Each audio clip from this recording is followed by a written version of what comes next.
벌써 2002년이 시작된 지가 3일이 지났습니다. 오늘은 1월 3일입니다. 새해 잘 보내고 계시죠? 네, 새해 복 많이 누리고 계시죠? 네. 아마 여러분들은 이 새해를 맞이해서 여러 가지 생각들, 계획들로 가득 차 있을 것입니다. 작년의 아쉬움들을 극복할 만한 많은 것들을 결단하고 또 계획하고 작정하였을 것이라 생각되어집니다.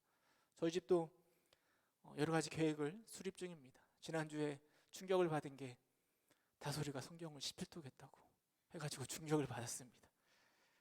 목사인 나는 뭐 했나 하는 생각이 들고, 우리 자녀들에게 나는 얼마나 말씀을 가르치고 있나 하는 생각이 들면서 어떻게 하면 올 한해 우리 아이들과 성경을 많이 읽을 수 있을까, 성경 읽기에 동참하려고 계획 중입니다.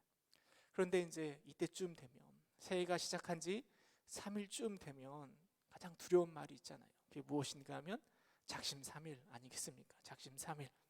벌써부터 올해의 결단들이 흔들릴 때입니다. 혹여나 오늘이 지나가면 우리의 계획들이 다시 도루묵이 되지는 않을까 걱정도 됩니다. 아니, 이제 3일이 지났으니 어쩌면 부담 없이 내 계획들을 무너뜨릴 좋은 시기이다라고 생각할 수도 있습니다. 근데 또 어떤 분들은 3일 만에 무너지면 3일마다 작정하면 되지라고 생각하면서 3일마다 작정해서 극복하자라고 말하는 분들도 있습니다. 아무쪼록 여기 계신 여러분들은 이 올해 영적으로 결단했던 것들이 12월 31일까지 지속되기를 주님의 이름으로 축원합니다. 오늘은 신앙의 핵심이라는 제목을 가지고요, 우리 신앙의 중심에 무엇이 있는지를 함께 생각해보고, 그 핵심을 통하여서 작심삼일이 되지 않도록 하기 위해서 우리가 어떻게 해야 될까 함께 생각하고 은혜를 나누어 보고자 합니다. 여러분들은 우리 신앙에 있어서 핵심이 무엇이라고 생각하십니까? 우리 신앙의 중심, 핵심은 무엇일까요? 흔히들 사람들은 우리 기독교를 말할 때 은혜의 종교라고 이야기합니다. 은혜, 값없이 주시는 하나님의 선물, 우리에게 주어진 모든 것이 다 은혜라라고 우리는 고백합니다. 그래서 우리가 찬양할 때 은혜 아니면 살아갈 수가 없네, 호흡마저도 다 주의 것이라고 우리는 찬양합니다. 올 한 해 이 신앙의 핵심인 은혜가 여러분들에게 충만하기를 소망합니다. 그런데 여러분, 우리가 이 귀한 은혜를 받기 위해서 무엇을 해야 될까요? 여러분, 어떻게 하면 우리가 이 은혜를 더 풍성히 누릴 수 있을까요? 여러분들 무엇이 먼저 생각나십니까? 은혜를 더 많이 누리기 위해서 말씀을 읽고 기도하고 주일 성수 잘해서 예배 잘 참석하고 또 하나님 앞에 11조를 드리고 또 맡겨진 사명을 잘 감당하면 분명 하나님의 은혜가 우리에게 넘쳐날 것입니다. 근데 여기에 착각이 있습니다. 은혜가 무엇인가 하면 값없이 주신 하나님의 선물이라고 얘기했잖아요. 하나님이 그냥 주시는 거거든요. 우리가 햇빛과 공기를 아무 이유 없이 다 누리는 것처럼 공짜로 하나님께서 우리에게 주신 게 바로 은혜입니다. 그런데 우리가 그것을 받기 위해서 무엇인가가 필요하다라고 생각하고 무엇인가를 하려고 하는 순간, 그것은 더 이상 은혜가 아닌 거죠. 어쩌면 그거는 보상이 될 수도 있고, 더 나아가서 그거는 하나님과 거래가 되기도 하는 것입니다. 이게 바로 우리의 신앙에 있어서 가장 큰 착각입니다. 그럼 이곳에 기도하러 오셨잖아요. 하나님 앞에 기도할 거잖아요. 한번 생각해 보시기 바랍니다. 왜 하나님은 여러분 기도에 응답하셔야 될까요? 왜 하나님이 무엇 때문에 여러분들이 기도하시면 그 기도에 귀를 기울이시고 응답하실까요? 누가복음 18장에 보면 바리새인들이 이렇게 기도합니다. 함께 읽어보도록 하겠습니다. 18장 11절 12절 함께 읽어보겠습니다. 시작. 바리새인들은 서서 따로 기도하여 이르되, 하나님이여, 나는 다른 사람들 곧 토색, 불의, 간음을 하는 자들과 같지 아니하고 이 세리와도 같지 아니함을 감사하나이다. 나는 일해에 2번씩 금식하고 또 소득의 11조를 드리나이다 하고라고 기도하고 있습니다. 여러분, 바리새인들이 하나님 앞에서 기도할 때 아주 당당하게 큰 소리로 말했을 겁니다. 하나님, 저는 저 다른 사람들, 토색하고 간음한 사람과 같지 않고 저 세리와 같지 않고 일해에 2번씩 금식하고 11조도 드리고 있습니다. 하나님, 그러니 저의 기도에 응답하여 주시고 만복으로 채워 주십시오라고 바리새인이 기도하고 있는 것 아니겠습니까? 우리도 이처럼 기도의 응답의 당위성, 왜 하나님이 내 기도에 응답하셔야 되는가의 이유를 우리 안에서 찾고 있지는 않습니까? 내가 이렇게 간절히 기도하고 있으니까, 내가 이렇게 열심히 주를 위해서 헌신하고 있고 봉사하고 있으니까 우리 하나님은 내 간절한 기도에 응답해 주실 것이야 라고 생각하면서 하나님 앞에 기도하고 있지는 않습니까? 설령 이런 기도의 제목이 응답되었다 한들 과연 이 기도 응답을 우리가 은혜라고 말할 수 있을까요? 여러분들이 생각하는 겸손은 무엇이라 생각하십니까? 성경 우리에게 늘 겸손하라 말하고 있는데요, 여러분 무엇이 겸손이라고 생각하십니까? 내가 자랑할 것이 있는데, 내 안에 자랑할 것이 있는데 그 자랑하는 것을 자랑하지 않고 꾹 참는 것, 내가 뽐내고 싶은 것들이 있는데 그 마음을 꾹 참고 인내하면서 감추어 주는 것, 양보하고 드러내지 않고 가만히 있는 것을 혹시 겸손이라고 생각하고 있지는 않습니까? 사실 성경이 나를 의지하고 나로부터 무언가를 하려고 하는 그 생각들을 교만이라고 이야기하고 있습니다. 내가 자랑할 것이 있지만 숨기고 있는 것은 결코 겸손이라 말할 수 없습니다. 어쩌면 그런 생각은 교만이라 말할 수 있을 거예요. 좀 잘 포장된 교만이라고 우리는 말할 수 있을 것입니다. 오히려 겸손은 하나님 앞에서 내가 아무것도 할 수 없음을 인정하는 것이고, 나를 대신해서 주님을, 우리 하나님을 붙드는 것을 우리는 겸손이라고 말할 수 있습니다.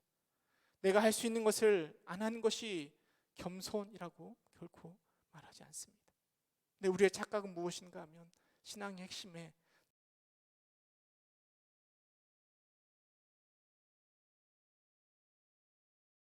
이끌어갈 것이다, 내가 무엇인가 열심히 하면 반드시 나의 삶이 하나님께로 인도될 것이다 라고 생각하고 있습니다. 그러나 이것은 나의 모습을 통해서 하나님과 거래하고자 하는 교만에 지나지 않는다라는 것을 우리는 잊지 말아야 될 것입니다. 성경 우리에게 우리의 연약함을 끊임없이 말해주고 있습니다. 예레미야서 17장 9절을 보면 이렇게 이야기합니다. 만물보다 거짓되고 심히 부패한 것은 마음이다. 우리의 마음이 세상의 어떤 것보다 부패하였다라고 이야기합니다. 로마서 3장 23절에 가면 이렇게 이야기합니다. 모든 사람이 죄를 범하였음에 하나님의 영광이 이르지 못하였다. 그 모습을 바라보고 바울이 뭐라고 고백하는가 하면, 오호라 나는 공고한 사람이라, 이 사망의 몸에서 누가 나를 건져내랴 라고 한탄하고 있습니다. 성경이 너는 끊임없이 죄인이다 라고 지적할 때, 여러분 이 말씀을 들을 때마다 여러분 안에 어떤 생각이 드십니까?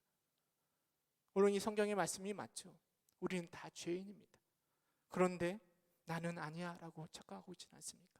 물론 내가 죄인이지만 나는 이미 믿음 안에서 그 수준을 뛰어넘었어 라고 착각하며 살아가고 있지는 않습니까? 우리가 읽었던 예레미야서 말씀이나 로마서 말씀이나 그 구절들은 여전히 내가 얼마나 더럽고 추악한 죄인인가를 우리에게 그대로 보여주고 있는 것입니다. 우리 신앙의 핵심은 내가 아닙니다. 우리 신앙의 핵심은 바로 은혜입니다. 근데 그 은혜의 주체는 내가 아니라 우리 하나님이시죠. 나 때문에 나에게 은혜가 넘치는 것이 아니라 하나님 때문에 내 안에 은혜가 넘치는 것입니다. 우리는 하나님의 형상을 따라 지음받은 특별한 존재입니다. 이게 하나님의 은혜인 거죠. 예수님께서 나를 위하여서 이 땅에 태어나셨고 십자가를 짊어지셨고 우리를 구원의 자리로 인도하셨습니다. 이게 하나님의 은혜입니다. 수많은 사람 중에 내 안에 믿음을 심어주셨습니다. 이게 바로 하나님의 은혜입니다. 오늘 하루도 숨쉬게 하셨고 살아가게 하셨습니다. 이게 바로 하나님의 은혜입니다. 그래서 우리는 이 하나님에게서부터 오는 은혜가 바로 우리 신앙의 핵심이라고 말하는 것입니다. 여러분, 왜 하나님은 우리에게 이렇게 은혜를 부어주시는 걸까요? 왜 아낌없이 우리에게 이런 은혜를 부어주려고 하시는 걸까요? 우리가 읽은 호세아서 말씀을 보면 우리에게 왜 하나님의 은혜가 임하는지를 잘 보여주고 있는 것 같습니다. 호세아라는 이름의 의미가 무엇인가 하면 구원이라는 의미를 가지고 있습니다. 동일한 의미를 가지고 있는 이름이 바로 예수입니다. 예수도 구원이라는 이름을 동일하게 가지고 있죠. 그리고 그 이름에 걸맞게 구원을 주시는 그 예수님, 그 예수님의 마음을 호세아서가 우리에게 너무나 잘 보여주고 있습니다. 호세아는 어떤 선지자인가 하면 북이스라엘에서요, 여로보암 2세가 통치하던 시절에 활동하였던 선지자입니다. 여로보암 2세 때 북이스라엘은 가장 강력한, 부유한, 물질적으로 풍요했던 나라를 만들어갑니다. 그러나 영적으로는 너무나 타락한, 하나님을 떠난 그런 모습을 보여주고 있습니다. 그런 상황 가운데 호세아가 활동했습니다. 선지자가 하는 역할이 무엇이겠습니까? 하나님의 말씀을 백성들에게 선포하는 것 아니겠습니까? 근데 호세아에게는 특별히 하나님께서 뭐라 말씀하시는가 하면 저 음란한 여인 고멜과 결혼하라 라고 말씀하십니다. 우리 한글 성경은 음란한 여인이라고 표현하고 있지만 그 음란한 여인은 몸을 파는 창녀를 말하는 거예요. 그럼 한번 호세아 입장에서 한번 생각해 보시기 바랍니다. 거룩한 하나님의 선지자 아닙니까? 그런데 음란한 몸을 파는 창녀와 더불어 결혼하고 아이를 낳으래요. 그 여인이 도망쳐 갔는데 그 아이를 찾아가서 다시 돈을 주고 사오래요. 이게 하나님의 명령 아닙니까? 여러분, 그 선지자의 마음이 어떨 것 같습니까? 얼마나 더럽고 화가 나고 치가 떨릴까요?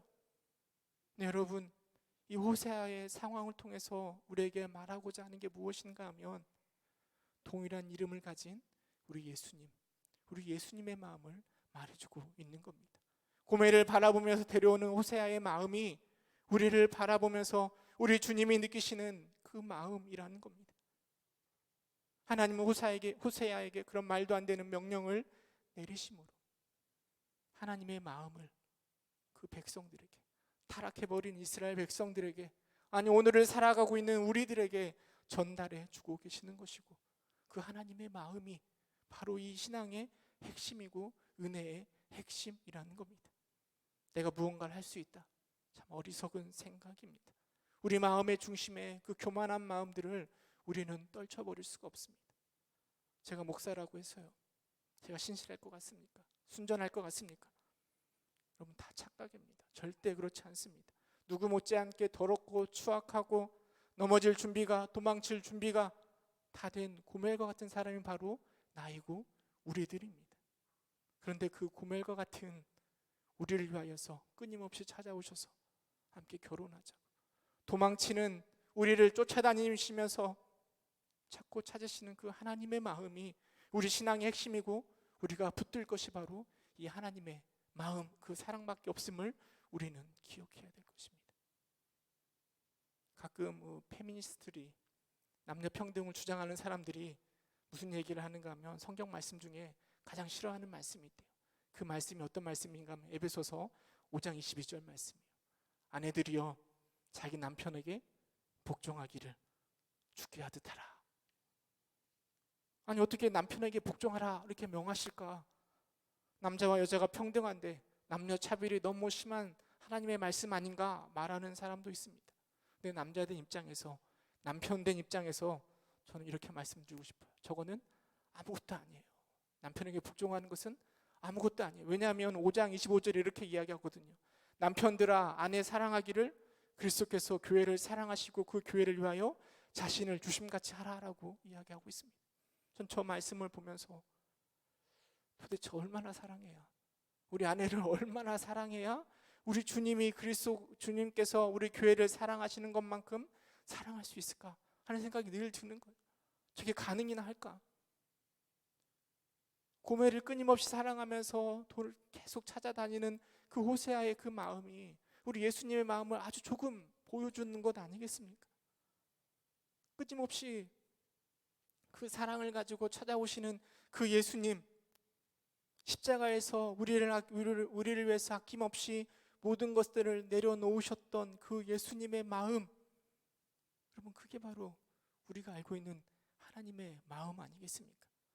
우리의 신앙의 핵심이며 하나님의 사랑을 가장 잘 표현한 말씀이 저는 또 호세아 11장 우리가 읽은 말씀 8절 9절이라고 확신합니다. 우리 함께 읽어보도록 하겠습니다. 호세아서 11장 8절 9절 함께 읽어보도록 하겠습니다. 시작.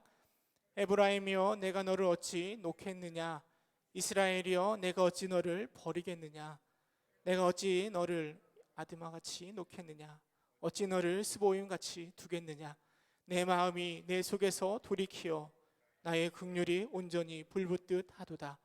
내가 나의 맹렬한 진노를 나타내지 아니하며 내가 다시는 에브라임을 멸하지 아니하리니 이는 내가 하나님이요 사람이 아님이라.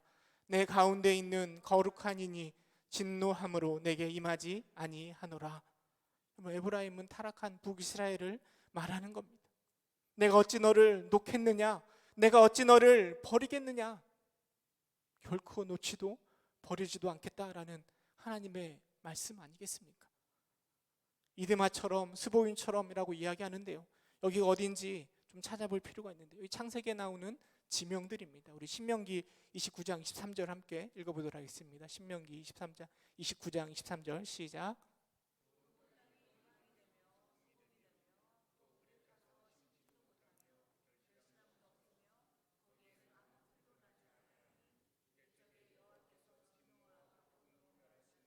소돔과 고모라와 아드마와 스보임의 무너짐과 같음을 보고 물을 것이요. 창세기에 보면 롯이 살던 곳 소돔과 고모라 땅, 근데 그 땅이 너무 타락해가지고 유황불로 하나님의 심판을 받았잖아요. 그 바로 옆에 있던 곳들이 바로 아드마와 스보임입니다. 하나님께서는 그 타락한 그들을 유황불로 완전히 진멸해 버리셨습니다.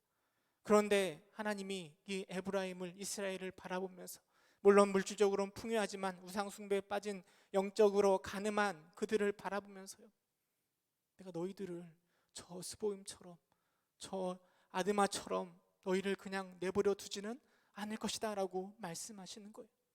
물론 하나님의 마음속에 꼴도 보긴 그들의 모습을 심판하시고자 하는 마음이 왜 없겠습니까? 그러나 하나님은 내 마음속에서, 그 마음 내 속에서 그것들을 돌이키어 내 안에 긍휼이 불붙듯 하다라고 하나님이 표현하고 계십니다. 물론 그들의 죄를 바라보면서 심판하셔야 되지만 그 마음을 돌이켜 내 마음의 긍휼을 불붙듯이 가득 채우고 있다라고 오늘 성경이 말해주고 있습니다. 그래서 9절에 보면 내가 나의 맹렬한 진노를 나타내지 아니하며 내가 다시는 에브라임을 멸하지 아니하리라. 이게 바로 우리를 바라보시는 하나님의 마음입니다. 너무 타락해버린, 그래서 하나님의 심판이 어쩔 수 없이 내려가야 되지만 그들을 바라보면서 안타까워하며 다시 회복시키기를 원하시는 그 하나님의 마음이 여러분 느껴지십니까? 아드마처럼 스보임처럼 내버려 두지 않겠다라는 그 하나님의 마음이 여러분 느껴지십니까? 저는 이 하나님의 마음이요, 우리 하민이를 보면서 느껴집니다. 여러분도 잘 아시겠지만 우리 하민이가 얼마나 개구장인지 말로 표현할 수가 없습니다. 지난 24일 날 크리스마스 발표했대요. 그 7세, 유치부 7세 애들이 첫 인사를 했거든요. 준비하면서도 늘 마음에 걱정이었습니다. 제가 잘할 수 있을까? 잘할 수 있을까? 근데 그날 아니나 다를까 이렇게 얘기하는데 얘가 말은 안 하고 마이크를 잡고 막 이상한 소리를 내가지고 얼마나 마음이 창피하고 몸둘 바를 몰랐는지 모르겠습니다. 그날 저녁에 제가 어떻게 했을까요? 어떻게 했을까요, 여러분? 엄청 혼을 냈죠. 네, 그래도 목사다 보니까 감정을 숨기면서 너 이렇게 하면 아빠가 너무 실망이야. 너 너랑 같이 살 수 없어. 너 집에서 나가야 돼 라고 얘기하면서 막 겁을 주고 혼을 막 냈습니다. 우리 하민이가요, 울면서 다시는 안 그러겠다고 막 얘기했어요. 다음 날이 크리스마스였잖아요. 크리스마스 예배가 끝나고 집에 있는데 아내한테 전화가 왔습니다. 뭐라고 전화가 왔냐면 우리 하민이가 말을 너무 안 들어서 집에서 쫓아냈다고 저보고 데리고 다시 방으로 들어오라는 거예요. 그래서 갔더니 저희 하민이가 이 계단에 이렇게 쪼그리고 앉아 있더라고요. 보면서 마음에 왜 이렇게 말을 안 들을까 막 화가 나면서도 또 너무 안쓰러운 마음이 드는 거예요. 그래서 하민을 데리고 방에 데려가서 다시는 안 그러겠다 또 약속을 받고 또 이렇게 넘어갔습니다. 그걸 보면서 물론 약속하면서 울면서 다시는 안 그렇게 하면서 하는 그 모습을 보면서 속으로는 믿지는 않았죠. 제가 또 돌아서면 바로 또 그렇게 할 거야 라고 생각은 했지만 그런데 어떻겠습니까? 또 그렇게 넘어가야죠. 그렇게 넘어가는 게 그런 것 아니겠습니까? 근데 그런 마음이 바로 우리 하나님의 마음 아니겠습니까? 우리를 보면서 이걸 어떻게 해야 되나, 이거를 그냥 죽여 살려, 그런 마음이 늘 있으면서도 우리 하나님은 여전히 사랑하셔서 그걸 넘어가시고, 그냥 알면서도 그냥 그렇게 넘어가시고, 여전히 우리를 사랑하시고 성경의 내용이 그런 내용 아니겠습니까? 끊임없이 실패하는 인간의 모습, 그러나 끊임없이 용서해 주시고 안아주시는 그 하나님의 마음. 여러분, 우리가 그 하나님의 마음이 없이는 어찌 이 교회에 발을 들여놓을 수 있겠습니까? 어찌 그 하나님의 마음, 그 사랑의 마음이 없다라면 우리가 어찌 천국을 소망하며 이 자리에 앉아서 평안하게 하나님 앞에 기도할 수 있겠습니까? 전능하시고 길이 참으시고 인내하시고 아낌없이 사랑하시는 그 하나님 때문에 여전히 우리가 이 자리에 나와서 하나님 앞에 예배하고 기도하는 것 아니겠습니까? 10절 11절에 보면 하나님이 우리에게 이렇게 말씀하십니다. 우리 10절 호세아서 11장 10절 11절도 함께 읽어보도록 하겠습니다. 시작.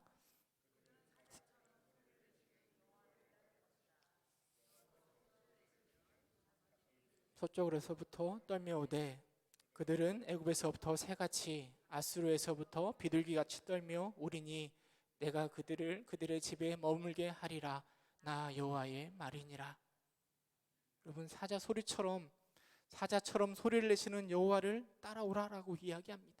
사방으로 다 흩어져 버린, 서쪽이든 아수르든 애굽이든 다 흩어져 버린 그들을 하나님께서 새같이 비둘기같이 다 돌아오게 하시겠다라고, 그래서 내 집에 머물게 하시겠다라고 주님께서 말씀하십니다. 죄악으로 인하여 다 흩어져 버린 백성들이지만 하나님이 그들을 다 돌이켜 회복시켜 주의 집에 거하게 하시겠다라는 하나님의 말씀이십니다.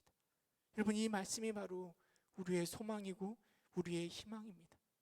아낌없이 우리를 사랑하시는 그 사랑이야말로 우리의 신앙의 핵심입니다. 근데 우리는 자꾸만 신앙생활 할 때 열심을 내고 있는 나에게 집중하고 있지는 않습니까? 얼마나 열심히 신앙생활하고 있는가 나만 바라보고 있지는 않습니까? 물론 내가 어떻게 신앙생활 하는가 중요하죠.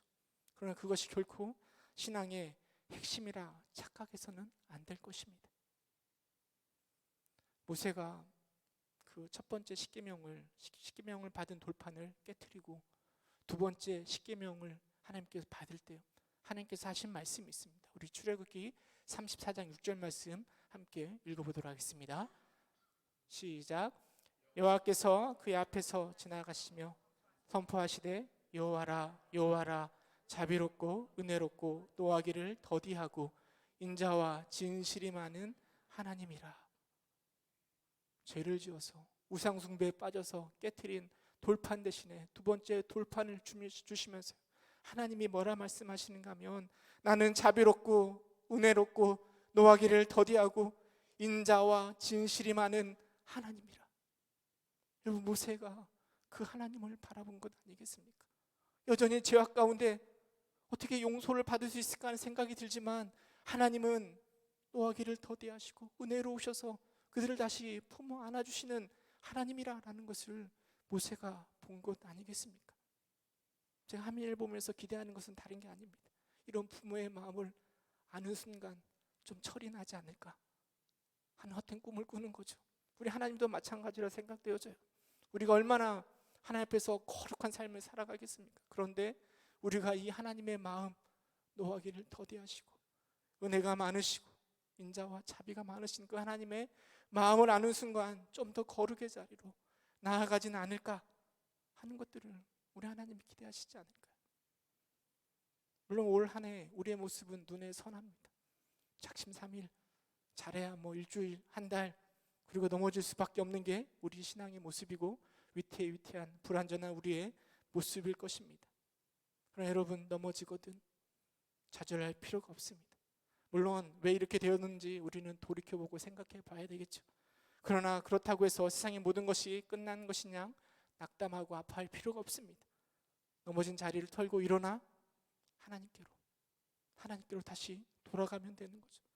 자비롭고 은혜롭고 노하기를 더디하시고 인자와 진실이 많으신 하나님께로 돌아가면 우리 주님께서는 우리를 다시 받아주시고 안아주실 것입니다. 그리고 우리는 다시 시작하면 됩니다. 가던 길을 다시 걸어가면 되는 것이죠. 여러분, 이게 바로 우리 신앙의 핵심입니다. 우리 안에 착한 일을 시작하시니까 그리스도 예수의 날까지 이루실 것을 여러분 확신하시기 바랍니다. 그리고 그 확신 가운데 주님의 은혜를 올 한 해도 풍성히 누리시는 여러분 되시기를 주님의 이름으로 축원합니다. 함께 기도하겠습니다. 은혜가 풍성하신 하나님,